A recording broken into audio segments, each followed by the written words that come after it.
statements from people in his room. Forget that he killed, I mean, well, don't forget, but aside from the fact that he killed Karen Pascucci, he devastated lives. He destroyed the lives of her family members. And I want to make sure that everyone here did talked about Karen in some way, but I could not say anything about her. I mean, what an incredible person. And look how, not just that she touched people's lives, but people relied on her for essentially survival. And she's gone because of the defendant. And there needs to be punishment for that. Hey everybody, John Van Dyke here for New Jersey Exposed. Today is Wednesday, October 14th, 2020. The time is 6:16 p.m. Yes, that is Jersey time. No other time because I am in Jersey. Temperature right now is 66 degrees. Very pleasant in New Jersey day. Okay, so I want to get right to the story here. This is an add-on to the video I just did yesterday about our favorite Blue Zero hero from Long Branch, Mr. Jake Pascucci, the one who drunkenly killed Karen Pascucci, and the only apology that he has offered was in court. He read a written statement, no doubt guided by his attorney. Other than that, he has not shed a tear. He has not shown any remorse, according to the victim's husband. And I am not surprised because a lot of these police officers have no empathy, sympathy, or concern for anyone but themselves. So Ed sent me an email the other day, October 7th to be exact, and he gave me some update on what was going on with the case. But there's something here that I want to read, and it's just disgusting, and just another reason for everybody out there, yeah, you watching the video here, to send that email to the prosecutor's office, send the email to the victim's advocate, call the judge's chambers. And this is what Ed wrote to me in his email on October 7th. He said, Pascucci is doing well. He went to work for his cousin. He worked during the pandemic. He recently purchased a property in Long Branch. He is now engaged, and I hear he will be married soon. He thumbs his nose at me, my family, and justice. He wins, we lose. Well, let me just say this. I want to know where Mr. Pascucci is getting his money. Because I don't think he was making that much as a Long Branch cop, 100,000, 110,000, something like that, who knows? It's probably six figures, no doubt. That he could afford to pay for a high-priced lawyer, very expensive lawyer, well-known, gets results. How did he afford to pay for that attorney to represent him? How did he afford to bring in experts to determine how fast Jake was going when he hit Karen? And now he has money to buy property in Long Branch, and he's going to get married, so no doubt the property, he's probably going to build a house on that. And he's going to get married, he's got to pay for a wedding, and all that goes with that. Things that make you go, where is he getting that money? Is the gang supplying him the money? It's very sad. That's all I can tell you, folks. I was thinking a bit about this as I was going for a walk. I said, you know, Pascucci's probably right now, it's evening hours, he's sitting there having his dinner with his girlfriend, his fiance, and then after that they'll sit and watch some TV and he'll hold their hand or put his arm around her. And you know what Ed Pascucci gets to eat dinner to? Nothing. A picture.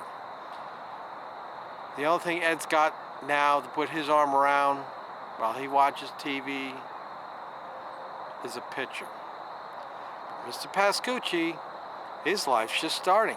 It's almost as if there's no disruption to his life other than the fact that he's no longer an active member of the gang. It's just disgusting. And to add on to this, you know, I had talked about, I hope there's a good lawsuit settlement. It sounds to me like Ed got bad advice.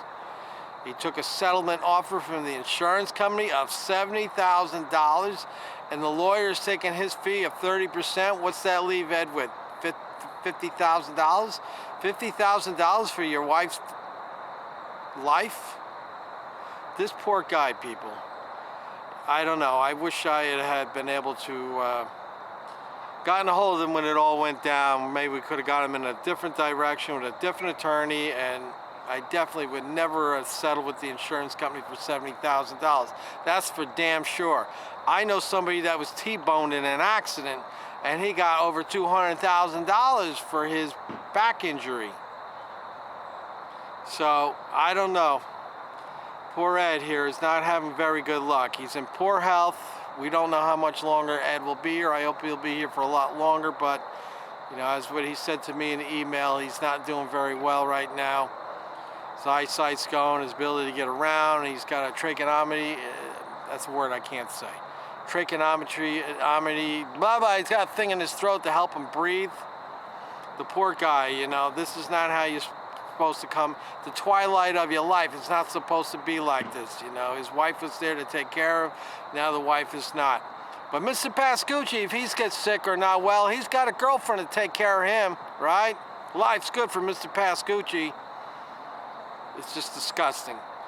Absolutely disgusting. And I just want to iterate and plead with you people. I know some of you have already done it. You've contacted and told me so, that we must send those emails in. I've already had over 500, we're approaching 600 views on that last video.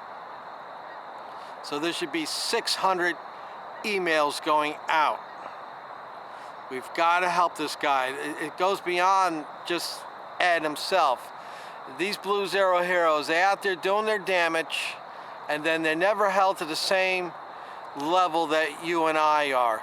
In fact, they should be held to a higher level. This is a guy who was a cop who drove around and tells us how we should behave, yet he's out there drinking, getting in an accident.